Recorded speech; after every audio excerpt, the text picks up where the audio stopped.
Example 6। এই যে এটাই হলো অঙ্ক। হ্যাঁ, আমাদের এই যে এটা হলো মেন সার্কিট, অঙ্কে দেওয়া আছে আই। তাহলে মেন সার্কিটের কারেন্টের ডিরেকশনটা কি? নিচ দিকে। তো এটা আমাদের অঙ্ক অঙ্ক এক। হ্যাঁ, তাহলে এই মেন সার্কিটের সাথে যদি মিলে যায় তাহলে সেটা কি হবে বলো? হুম, তাহলে আমরা শুরু করি। When 20 volt source active. প্রথমে আমরা 20 ভোল্টকে অ্যাক্টিভ করলাম, খুবই সহজ হবে। তাহলে এই দুইটা কারেন্ট সোর্সে কি হয়ে যাবে বলো? ওপেন হয়ে যাবে। তাহলে এটা ওপেন, এটা ওপেন। তাহলে এটা হলো 1, এটা হলো 6, এটা হলো 2, এটা হলো 3, আর এটা হলো আমাদের সবার প্রিয় 20 ভোল্ট। এখন বলো তো যে এই 3 ওহমের মধ্য দিয়ে যে কারেন্টটা যাবে, এটা নিচ দিকে যাবে না উপর দিকে যাবে অ্যাকর্ডিং টু এই সোর্সের পোলারিটি? সবাই নিশ্চিত? তাহলে আমরা একটু আগে দেখি। এটার জন্য কারেন্ট এদিকে যাবে, এটা এইদিকে, এটা এইদিকে। তারপরে এই কারেন্টটা ঘুরে এসে এখানে, এই কারেন্টটার পথ নাই, এইদিকেই যাবে, এইদিকে। তাহলে এই কারেন্ট কি ওপর দিকে যেতে পারবে? এখানে এসে দেখো, ওর দুই দিকে যাওয়ার পথ আছে, একটা ওপর দিকে একটা নিচ দিকে। বলো তো যে এই কারেন্টটা, অথবা আমি যদি বিবেচনা করি এই কারেন্টকে, এর কিন্তু দুই দিকে পথ আছে, একটা নিচ দিকে একটা এই বাম দিকে। আমার বলো যে আমার এই কারেন্টটা কেন বাম দিকে যাবে না, অথবা এই কারেন্টটা কেন উপর দিকে যাবে না? কে বলতে পারবা?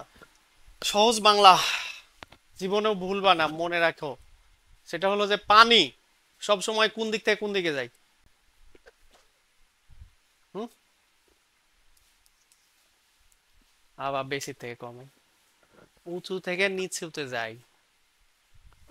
একটা সোর্সে, একটা সার্কিটের ভোল্টেজ সোর্সের নেগেটিভ প্রান্ত হলো সর্বনিম্ন ভোল্টেজ পয়েন্ট। নেগেটিভ প্রান্ত কি?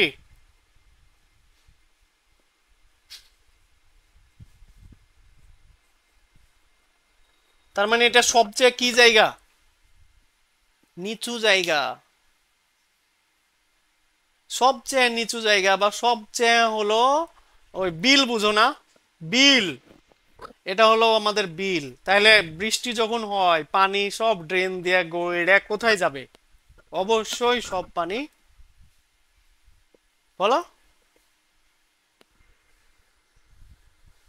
অর্থাৎ যে জায়গাটা সবচেয়ে নিচু ওই জায়গাতে যাবে না। যে কারণে এখানে এসে এই পানিটা এদিকে যাওয়ার সুযোগ ছিল তার, তার বাধা যতই হোক ও কিন্তু যাইতই। কিন্তু কেন যাবে না? একটাই কারণ, যে ও এদিকে নিচু জায়গা আছে, ও কোনো দিকে উঁচু জায়গায় উঁচু উঁচু জায়গায় যেতে চাইবে না। বুঝতে পারছি? আজীবন মনে থাকবে, আগামীকাল ধরলেই পারবা না। হা হা হা হা। তাহলে এটা হলো আই প্রাইম। এখন আই প্রাইমটা কি বলো? এই সার্কিটের জন্য আই প্রাইম কি কারেন্ট? ব্রাঞ্চ কারেন্ট না টোটাল কারেন্ট?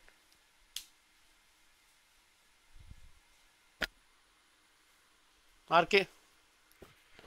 তাহলে আই প্রাইম সমান সমান কি? 20/RT। আরটি কত হবে? 3 প্যারালাল 6 যোগ 3। এই থ্রিটা কোন থ্রি বলো তো? আমি বলছি যে হ্যাঁ, 1 আর 2 সিরিজ। হ্যাঁ, 1 আর 2 যোগ করে 3 হয়েছে, তার সাথে প্যারালাল, তাহলে টোটাল 5, 20কে ভাগ দিলে 4 অ্যাম্পিয়ার। এটাও আমার নিচ দিকে, তাহলে ব্রাঞ্চ কারেন্টটিও হয়ে গেল নিচ দিকে। নেক্সট আমরা কি করব? আর একটা সোর্সকে অ্যাক্টিভ করি। হোয়েন 15 অ্যাম্পিয়ার, দুইটাই 15 অ্যাম্পিয়ার,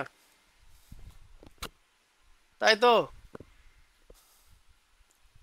তাহলে 15 অ্যাম্পিয়ার আপ কারেন্টটাকে যখন অ্যাক্টিভ করলাম, আপেরটা। ওকে, তাহলে আরেকটা সার্কিট আঁকাবো তোমরা। আমি এখানে আঁকাই দিলাম, যা মিশিয়েই দিলাম, নতুন করে আঁকাই। এখানে আঁকাই একেবারে নিচে বড় করে।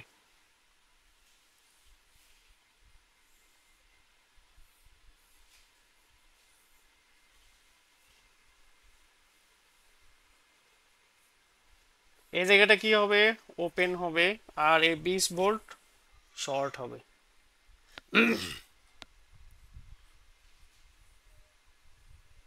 ওকে, 6 1, এটা হলো 2, আর এটা হলো 3।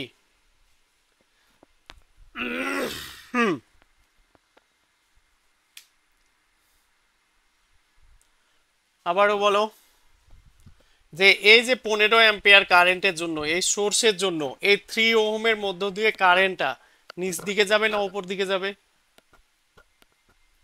কে বলতে পারবা?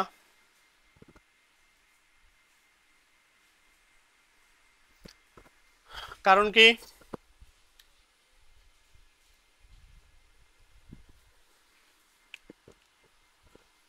হ্যাঁ, তাহলে এখানে এসে দেখো, এই জায়গায় এসে কারেন্ট দুই দিকে যাবে, এইদিকে যাবে, এইদিকে যাবে।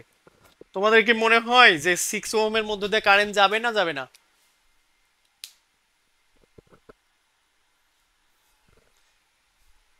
জনগণ, কিন্তু এটা কিন্তু এটা তো শর্ট পথ। অনেকের এই কনসেপ্ট থাকে যে এটা তো শর্ট পথ, তাহলে তো হ্যাঁ, এই 15 তো শর্ট দিয়ে চলে যাবে, তাহলে তো এই 6 এর মধ্যে দিয়ে যাবে না। কিন্তু আসলে কি এটা শর্ট পথ? এটা শর্ট কতটুকু? এতটুকু। বাট এখানে এসি তো রেজিস্ট্যান্স আছে। এটা কখন হতো না, যদি আমার কোনো কারণে এই জায়গায় রেজিস্ট্যান্স না থাকতো। যদি এমন হতো, তাহলে কি হতো বলতো, এই 15 অ্যাম্পিয়ার কারেন্ট অনবরত ওর মধ্যেই ঘুরতো। বুঝতে পারছি? হ্যাঁ।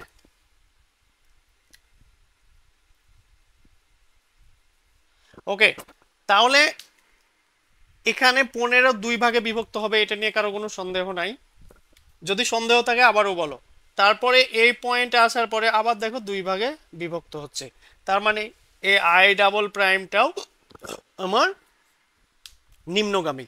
এখন আমার দেখতে হবে যে যেহেতু টোটাল সোর্স কারেন্ট, তাহলে আমার I double prime must be একটা কি কারেন্ট, ব্রাঞ্চ কারেন্ট। এখন কে কার সাথে প্যারালাল, কে বলতে পারবা বলো? আচ্ছা, আমরা একটু নাম্বারিং করি। এটা এ পয়েন্টারে এ দিই, এই পয়েন্টারে বি দিলাম, দিতে পারি না? তাহলে দেখো তো, এই যে এ, এই এ পয়েন্ট আবার এটাও না। আর এই এইটারে এটারে যদি সি দিই, তাহলে দেখো এইটাও আমার সি, এই জায়গাও আমার সি, এই জায়গাও আমার সি। হয় না? হয় না? এখন আমি প্যারালাল হওয়ার শর্ত কি বলেছিলাম, যে একটা রেজিস্টরের যদি এ প্রান্ত আর একটা রেজিস্টরে এ প্রান্তের সাথে মিলে, এবং তার আর একটা প্রান্ত দেখো এটারও সি, এটারও সি মিলে যাচ্ছে, তার মানে 3 আর 6 প্যারালাল। এটা নিয়ে তো কোনো সন্দেহ নাই, আছে? এই সার্কিটটা আর একটু রিড্র করি আমরা। এটা এ দিলাম, এটা বি দিলাম। ওকে, আর আর একটা অক্ষরই আছে, এটা হলো সি দিলাম। এখন বলো যে এ পয়েন্ট থেকে বি পয়েন্টের মাঝে কোন রেজিস্টর আছে? এ পয়েন্ট থেকে বি পয়েন্টের মাঝে কে আছে? 2 আছে না? 2। এ আর বি এর মাঝে কি আর কোনো রেজিস্টর আছে? এই দাগটা পুরো এ কিনা আগে এটা বলো, এই দাগটা পুরো এ কিনা? সিমিলারলি এই দাগটা পুরো বি কিনা? এখন বলো যে এ হতে সি এর মাঝে কোন রেজিস্টর আছে, এ এবং সি এর মাঝে? একও আছে এ এবং সি এর মাঝে। এই একের এক প্রান্ত সি, আর এক প্রান্ত কি? তাহলে 6 আর 3, এ আর সি এর মাঝে হলো না? আর সি আর বি এর মাঝে দেখো কে আছে? হুম, এক আছে না? এবার বলো তো সিরিজ প্যারালাল কে কে বুঝতে পারছো না?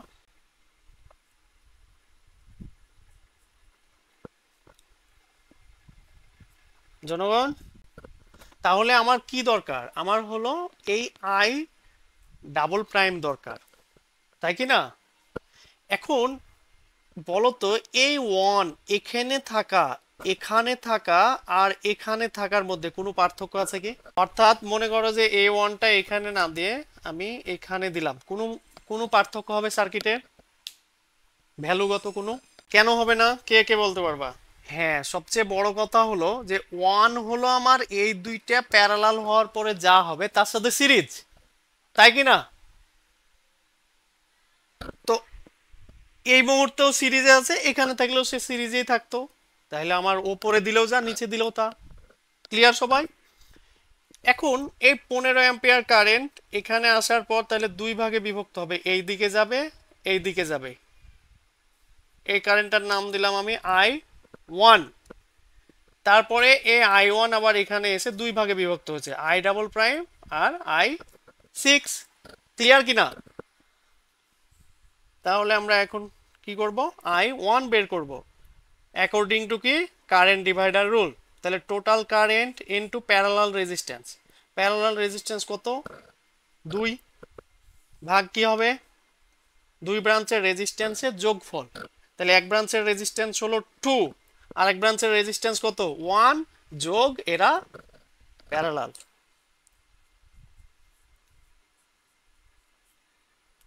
কত হয়? 6 অ্যাম্পিয়ার না? অতএব according to current divider rule I double prime সমান কি হবে? Total current into parallel resistance কত? 6 ভাগ হবে কত? 6 প্লাস 3, তাহলে 36 ভাগ 9, 4 নাম 36। তাহলে এটা হলো নিচ দিকে। অঙ্কটা বেশ জটিল আছে। নাও আর বাকি থাকলো কে, বলো?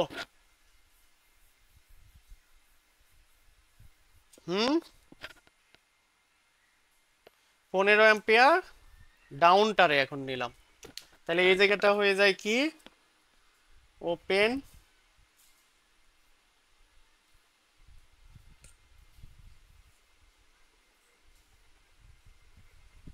ওকে।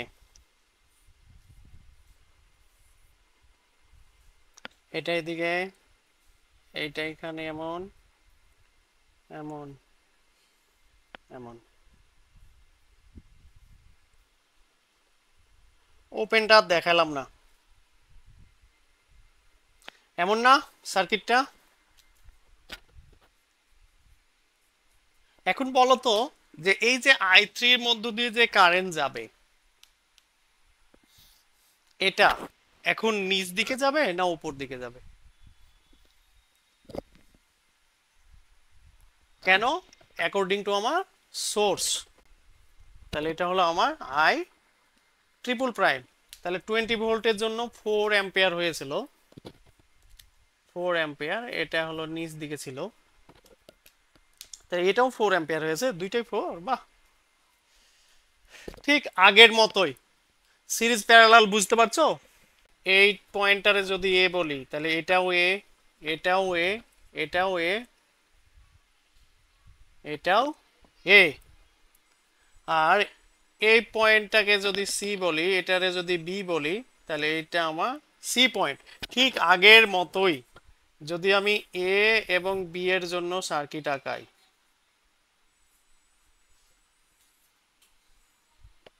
তাহলে এ এবং বি এর মাঝে কে আছে বলো এবার? 1 এম্পিয়ার, তাই কি না? এ এবং বি এর মাঝে কে আছে? আর এই পয়েন্টটাকে যদি আমি সি বলি তাহলে বলো এ এবং সি এর মাঝে কে আছে?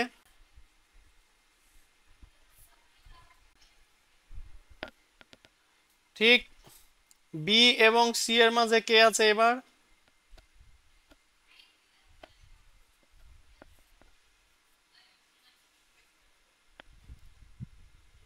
এটা কি এবার এই দিকে কারেন্ট হবে না এই দিকে হবে?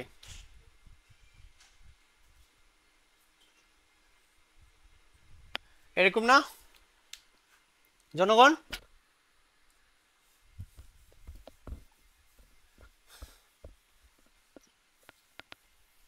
তাহলে এখন ক্যালকুলেশন করা শুরু করি ঠিক আগের মতোই। আগের মতোই এই যে এই কারেন্টটা এখন আমাদের দরকার, এই কারেন্টটা দরকার না? যেটার নাম দিলাম আমি I2।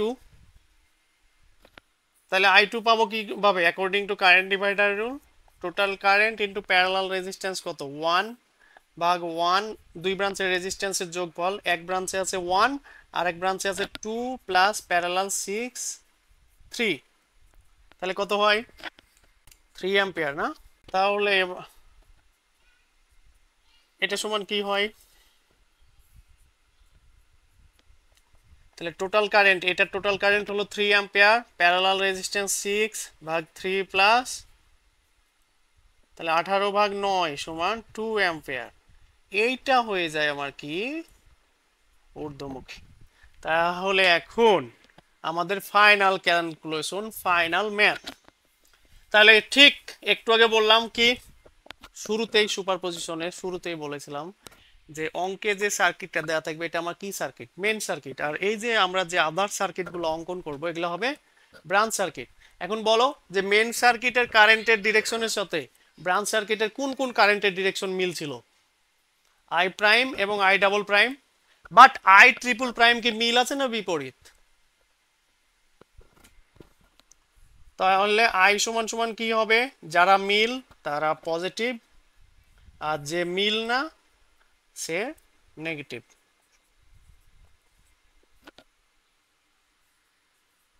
এখন প্রশ্ন হলো যে এই যে ফাইনাল অ্যাম্পিয়ার কারেন্ট হলো, এই কারেন্টটা কোন ডিরেকশন হবে? নিচ দিকে না উপর দিকে?